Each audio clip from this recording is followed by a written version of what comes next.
Assalamualaikum warahmatullahi wabarakatuh. Bertemu lagi dengan channel Petani Maju Official. Pada hari ini tanaman melon ini berumur 58 hari setelah tanam.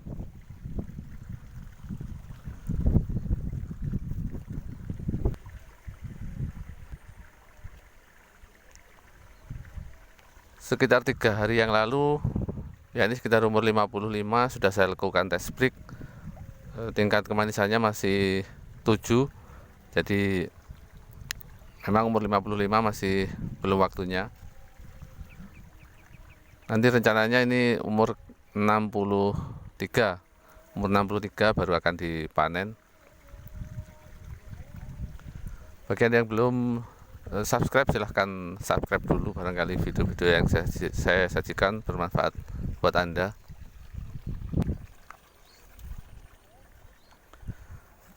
Jadi pada kesempatan kali ini saya akan membagikan informasi bagaimana supaya buahnya bisa manis lebih cepat. Jadi kalau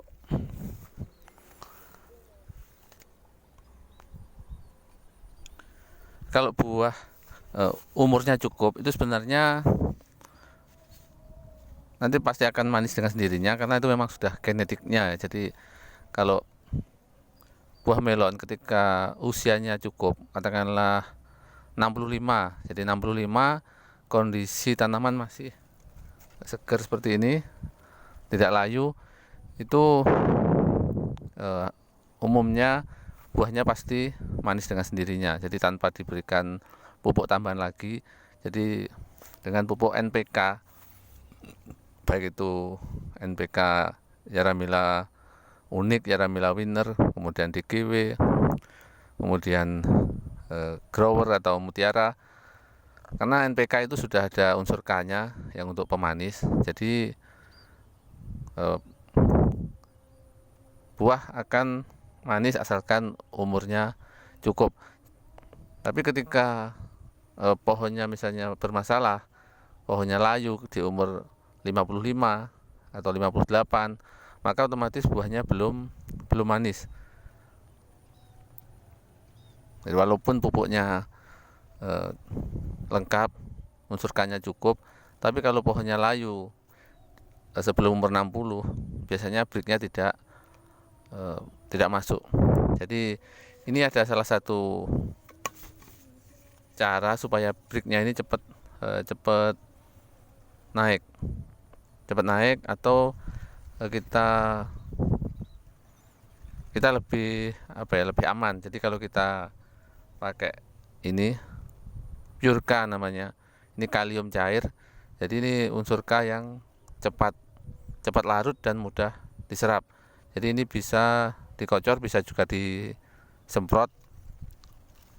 Kalau penyerapan lebih cepat disemprot ya, disemprot ke daun. Jadi cara kerjanya seperti ini. Bawah daun ini, di sini ada namanya stomata ya, atau mulut daun. Ini ketika pagi sebelum jam 9 ini membuka. Kemudian sore jam 3 sore ke atas ini juga membuka. Jadi kalau pas cuaca panas jam 9 sampai jam 3 sore, ini mulut daun ini menutup karena untuk mengurangi penguapan air. Jadi pada saat panas dia menutup, pada saat tidak panas cuacanya dia membuka. Nah, pure K ini kita semprotkan pada saat stomata atau mulut daun terbuka. Jadi dia akan langsung diserap tanaman, langsung diedarkan ke seluruh jaringan tanaman, terutama ke buah. Nah, jadi cara kerjanya lebih cepat. Kalau digunakan dengan cara dikocor, dia nanti akan terserap oleh akar, kemudian dari akar dia akan disalurkan ke batang, kemudian baru ke daun. Nah, setelah di daun ini dia akan diproses fotosintesa atau dimasak. Hasil dari masak itu baru disalurkan ke buah. Jadi prosesnya lebih panjang kalau digunakan dengan cara dikocor. Jadi lebih cepat kalau disemprotkan. Jadi dia langsung masuk ke daun, kemudian langsung masak di daun, hasilnya langsung didistribusikan ke buah. Perbedaannya itu. Cuman ya kalau disemprotkan harus tahu caranya ya, harus pagi sekalian atau sore. Jadi kalau siang hari pas cuaca panas, percuma stomatanya sedang menutup. Nanti yang masuk, yang terserap sedikit sekali.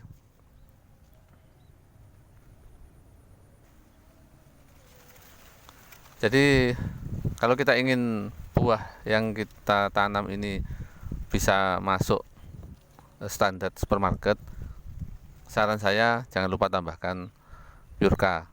Jadi ini mulai buah mulai terbentuk buah umur 30-an nggak masalah, ini seminggu sekali diberikan. Jadi ini juga untuk mempercepat pembesaran buah dan juga untuk memaniskan. Jadi kita lebih aman, lebih yakin ketika umurnya sampai, buahnya pasti lebih manis, bahkan bisa lebih maju. Katakanlah harusnya dipanen umur 60 lebih, ya 63 atau 65, bisa jadi sebelum 60 breaknya sudah masuk. Tapi itu tergantung cuaca juga ya. Kalau cuacanya panas, tanamannya sehat, biasanya akan lebih cepat manis buahnya. Baiklah, terima kasih atas perhatiannya. Sampai jumpa di video-video selanjutnya. Mudah-mudahan videonya bermanfaat. Wassalamualaikum warahmatullahi wabarakatuh.